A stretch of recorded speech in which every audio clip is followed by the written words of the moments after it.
Right, we're delighted to be joined by the former Kerry footballer Barry John Keane ahead of the 2022 GAA All-Ireland Senior Football Championship Final, which takes place this Sunday in Croke Park, alongside former Galway player Gary Sice. Barry John teamed up with AIB to look ahead to one of the the toughest matches of the year between Galway and Kerry.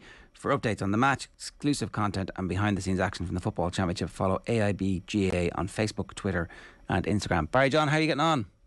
Thank you, Ben. You've been poked and prodded by the media for the last 24 hours.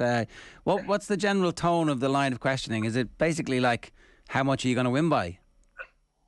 No, I'm kind of new to this now, so I'm not doing too bad so far.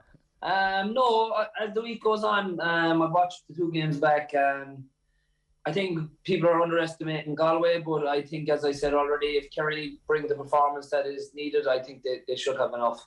We just had Lee Keegan on, and himself and Johnny were both making the point that the first 40-45 minutes of the game against Dublin took a lot out of them, and they were not out on their feet, but certainly Dublin came back into it. Part of me thinks that is Kerry's ambition this year, is to try and kill teams early, to just reach a level of intensity that's so difficult for the opposition to live with, that they've built that lead. And in the case against Dublin, it wasn't quite enough to get them over the line. They needed some heroics from Shawnee in the last seconds. But is there a feeling that, like, actually, if Kerry do get a lead, they'll be able to manage a game? Yeah, I suppose in the last year, the only test they probably did get was the Dublin game.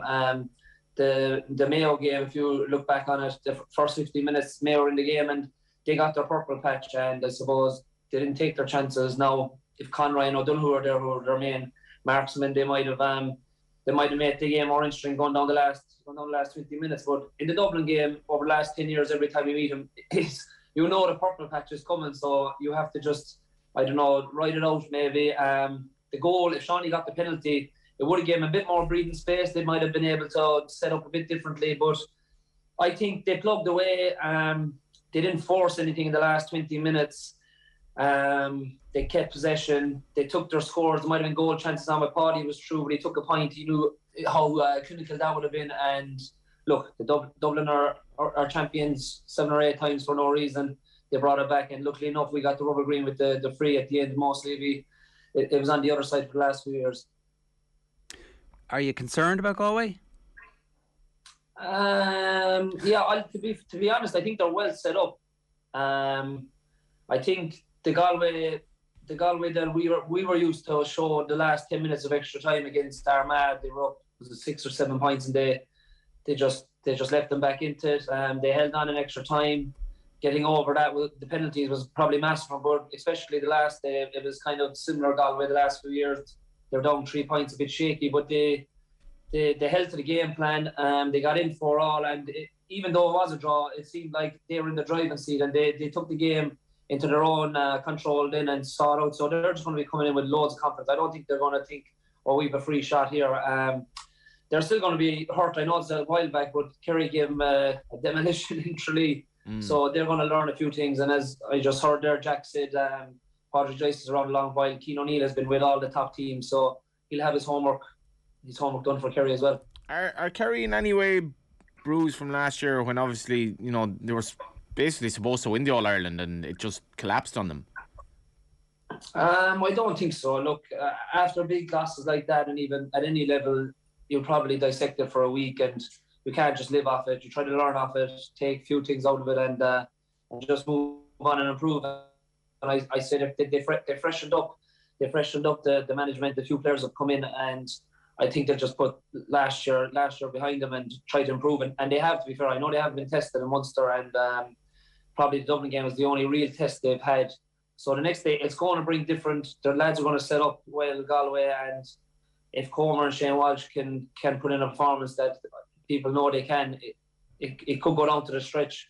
But if Kerry get in control of their two main forwards and they can get enough possession into the lads, then Kerry should be okay. It's mad looking at that game in Tralee, May 15, 2021. Kerry 4-21, Galway 11 points. Sensational Clifford grabs 3-6, so he got 15 points, Galway got 11. And I mean, is there any relevance at all now? Yeah, that could totally happen again this weekend. That is on the cards. This is the coming out party for the greatest footballer of all time. Over to you, Barry John.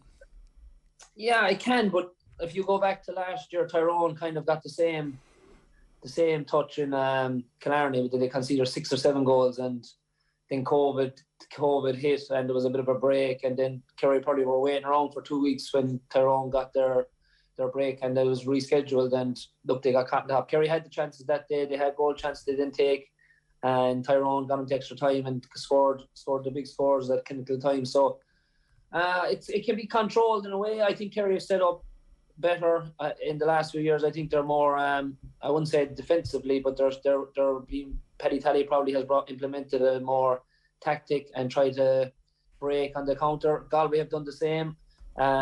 Derry would have tested that. I thought Derry were probably my team as a championship coming out of Ulster, and to be fair, for the first 40 minutes they looked fine, but then Galway just took over. So that's a big plus for Galway, that they might have gone up another level as well. So it's hard to tell. What's the build-up been like down there? You're notoriously chilled out about all aspects of life down there. Yeah, the years I was involved, it was probably a bit more. No, I was probably in the bubble, but there was more atmosphere. But I think Kerry know they got over Dublin, but the job isn't done yet. So maybe this week now we'll pick up a little bit. But there's, other than tickets, there's not much talk other than maybe Gavin White is touching and going. Other than that, there's nothing coming out of the camp. Yeah, we're hearing Gavin White's probably going to be fit to play. That's the rumour. Compared with like after the game, it's like, oh, he's definitely gone. So that's a big boost for them if he is fit.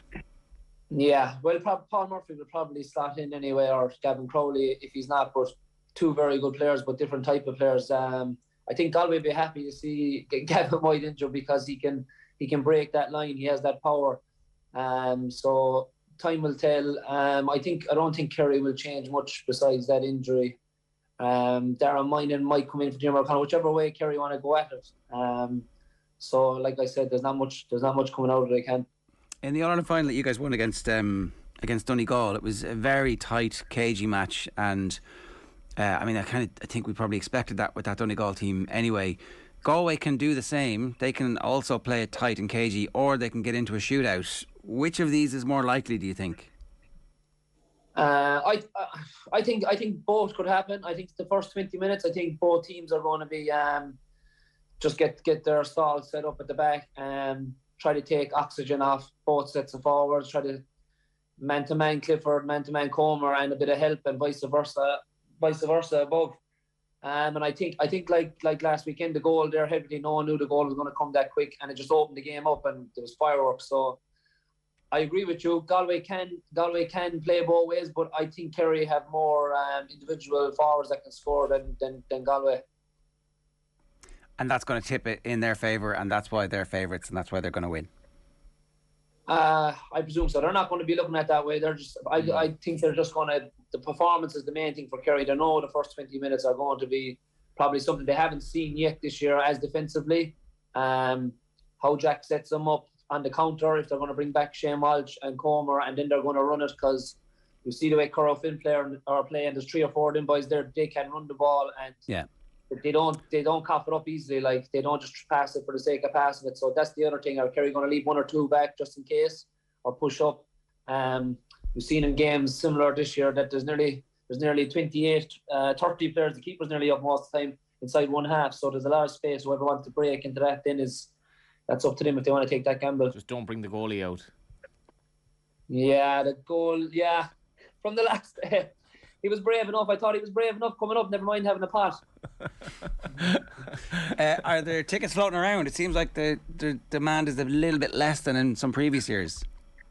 Yes and no. I think yesterday there was a collection, and it was busy. It was busy getting them, but I think there's another lot coming maybe Thursday. So I'm not too sure, but I think Galway, whatever they get, I think Galway will travel.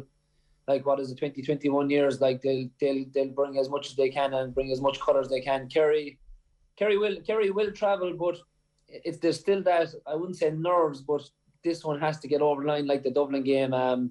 Leading up to that, no one was saying we about losing. We have to win. We have to win. We can't look at another year of rebuilding again and going at it, because, to be fair, looking back at the game again, as much as Kerry won, it could have went the other way. And you stick Con O'Callaghan in there, like they're not gone away. No, not for now, but we'll come back to that one next year. Barry John, enjoy the game. Thanks a million for joining us. Cheers. No problem. Thank you. That's Barry John Keane there as part of AIB's The Toughest campaign.